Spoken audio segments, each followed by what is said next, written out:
Google Pixel 6 Pro is a smartphone that both myself, the chief mobile opinionist here at Tech Travel Geeks, and our chief aperture officer, Lukasz, have been using. And whilst I've been focusing on using the Google Pixel 6 Pro's excellent cameras to take cat pictures, including ones of Rodney, who's sitting here in front of me, I've been trying to test the brilliant cameras in as many different situations as I could. Stay until the last part of this video to hear more about that from me.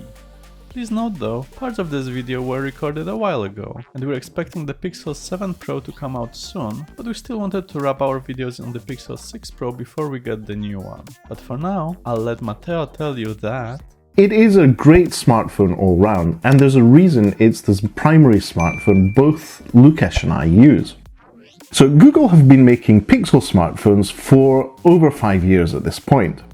They started off with the first generation one where cameras were important, and fundamentally the camera technology hadn't really changed in more than 4 years. With the Google Pixel 6 Pro, the camera technology has been overhauled. The hardware is a definite step forward compared to the Google Pixel 4 and 5 series. And it is the first Google smartphone to introduce the Tensor chip. This is Google's own chipset, processor, graphics cards, NPU or neural processing units, which essentially make the smartphone work. It's an ambitious product, which overall I think has really done well. The Google Pixel 6 Pro is a large smartphone, larger than the standard Google Pixel 6. And that is something you need to get used to. It has a curved screen at the front, curved at the edges, and a nice big glass back. And that amazing camera setup is a strip at the back, a camera visor as some people call it, similar to Geordi LaForge in Star Trek The Next Generation. It is a distinctive design, and there's also quite a selection of colours which are not a traditional setup. The Google Pixel 6 Pro screen is an LTPO AMOLED screen. That means that it has really nice saturated colours, it has black blacks, proper black blacks, and it is a high resolution or Quad HD display. That means it's more than Full HD. What that means in day-to-day use is that it is a lovely screen, loads of definition, and if you're watching content that has the right resolution, such as streams from Netflix, Amazon Video, or more importantly YouTube, it performs really well. That is in part due to the fact that that screen is also HDR capable, which means it gives you a high dynamic range of colours thanks to the AMOLED screen and the software and the chipset in the Google Pixel 6 Pro to make watching video on the device a true pleasure. Now, it's one of those things that on paper looks good. The Google Pixel 6 Pro's display is a 120 Hz one. It means that it refreshes very smart. In day-to-day use, that's not something super important, but it gives you the extra impression or the extra perception of a smooth, buttery smooth experience using the device and pretty much any software. But bear in mind that a lot of apps and services will default to 60 Hz refresh because they're not fully supported by that lovely screen and the overall software setup. In terms of the durability of the screen, there's been no issues. It is a display that is covered by Corning Gorilla Glass. That means that it's hardened to handle smashes and a few scratches as well. And to be fair, the back of the device, which I've always kept in a case, and as you probably know for watching Tech Travel Geeks YouTube videos, we have a lot of case reviews for that device, is in perfectly good condition, but it is also made out of hardened glass. So when it comes to industrial design, you have a nice metal build with glass at the back, glass at the front, and that camera visor at the top. It is a bit of a heavy device, but it's pleasantly so, and really does give that premium experience in terms of how it feels in the hand. The battery life on the Google Pixel 6 Pro, in my experience, is excellent, but having said that, I don't use the Pixel 6 Pro for watching a lot of video or media consumption. It's mainly a messaging, email, and phone call device. For my use, the battery is great.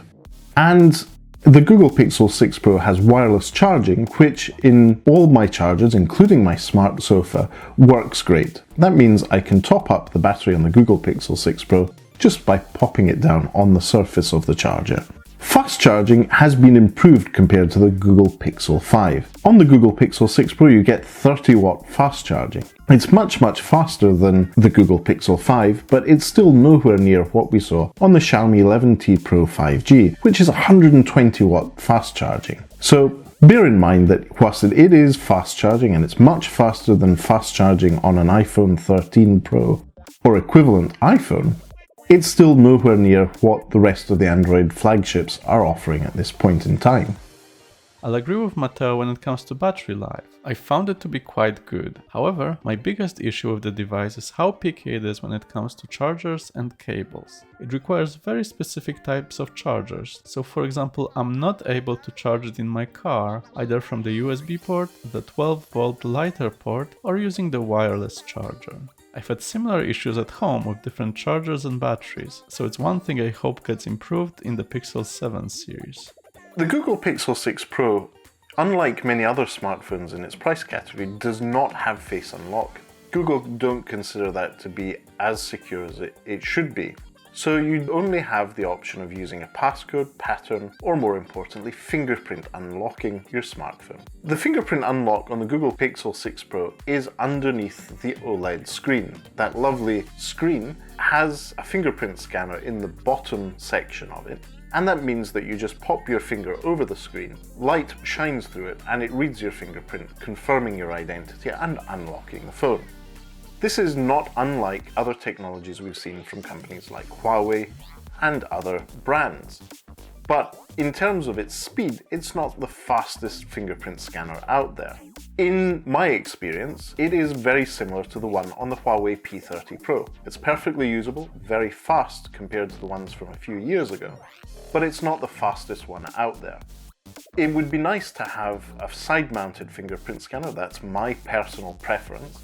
But Google have done a decent job here. It's not the best, but it's okay.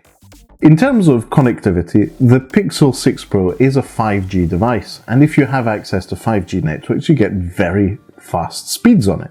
It is also a device that has NFC. You can use it for contactless payments using Google Pay or whichever other service you use. And you can also use it for accessing public transit or any other NFC devices and accessories such as earphones and speakers. I personally have used these for pairing up with some Bluetooth devices and can say that the Pixel 6 Pro works great. Our Chief Aperture Officer also uses it on Lothian buses to access the bus there with Tap and Pay. It works great for him. And in an upcoming visit to London, we're both going to be using it on the London Underground. The Google Pixel 6 Pro comes with quite a wide range of accessories. Check out our previous videos on cases and wallet cases for the Google Pixel 6 Pro. That is a really good thing, indicating that there's a wide ecosystem of accessories. It's not just the Pixel itself. Again, I may be old-fashioned, there is a slight downside though. The Pixel 6 Pro has no 3.5mm audio jack. It has no Courage port. Sadly, you're relegated to using adapters or dongles, or more importantly, Bluetooth connectivity to consume media through headphones. The Google Pixel 6 Pro is a great all-round smartphone. I've had no issues with apps or services slowing down or stopping. It does a good job of handling my day-to-day use, both for personal, Tech Travel Geeks, and work-related activities. One of the key features is a work space or work enclave, where you keep your work life from your personal life very separate. There's multiple reasons for this, but the key one is company security. This avoids you accidentally making changes to data or sharing content from your personal space in your workspace. And I found this personally very useful in multiple situations. It's a bit finicky to set up, but it is a great overall feature of Android. The Pixel 6 Pro's overall software updates have not been as perfect as other Pixel devices. There was a bit of a hiccup in February-March with the monthly updates not being perfect, but overall, it's one of the key features of Google Pixel devices is you get monthly security updates and big feature drops which improve the performance of the device from Google. In terms of the overall software experience, it's simple. Some would say it's bare bones, but it is very functional. And to me, as a Pixel owner of many years and as a previous Nexus owner, it is a familiar space and very easy to get around. Finally, let me jump in about the cameras. As Matteo mentioned, they've been upgraded and we now get 3 high-quality cameras: 50 megapixel main lens, 48 megapixel 4x telephoto lens, and 12 megapixel ultra-wide. Let's start with the main camera, which is super versatile. It's great for photos of stunning nature, Harry Potter filming locations, cars, holidays, people, tiny people, animals like cats, dogs, and even Scottish cows. Food, more food, and even more food. Architecture, modern architecture, and did I mention food? The portrait mode is fantastic, but sometimes can be a bit too much. Compare a similar photo with and without it. Similar here, when the beautiful background is completely gone. But in other cases it's great, like those photos of Amigo, or my favorite photo from the trip to Poland. The ultra-wide is fantastic for nature, beautiful views, and landmarks.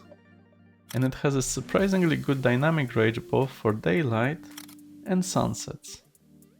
It can even be used for if you want to capture more food. The colors are still really nice, with vibrant greens and beautiful blues. And it's still decent during the night. The telephoto lens is always a fantastic addition, which allows you to change the perspective from afar and to close in on objects, but I found it especially useful for animals. Check this deer in the distance, here with some added digital zoom, this bird chilling on a post, bird by the seaside, or this pheasant running around. But let's hear Matteo talking about his favorite special modes. If you do put it on the tripod, there's an amazing feature that I really like that is available on Pixel smartphones, but on the Pixel 6 Pro is particularly good, called astrophotography. It's a special setting within night mode that recognizes when it's on a tripod. And it really is something that I've had fun with over the last 6 months. There are lots of modes in the camera. The camera has been expanded in terms of what it can do.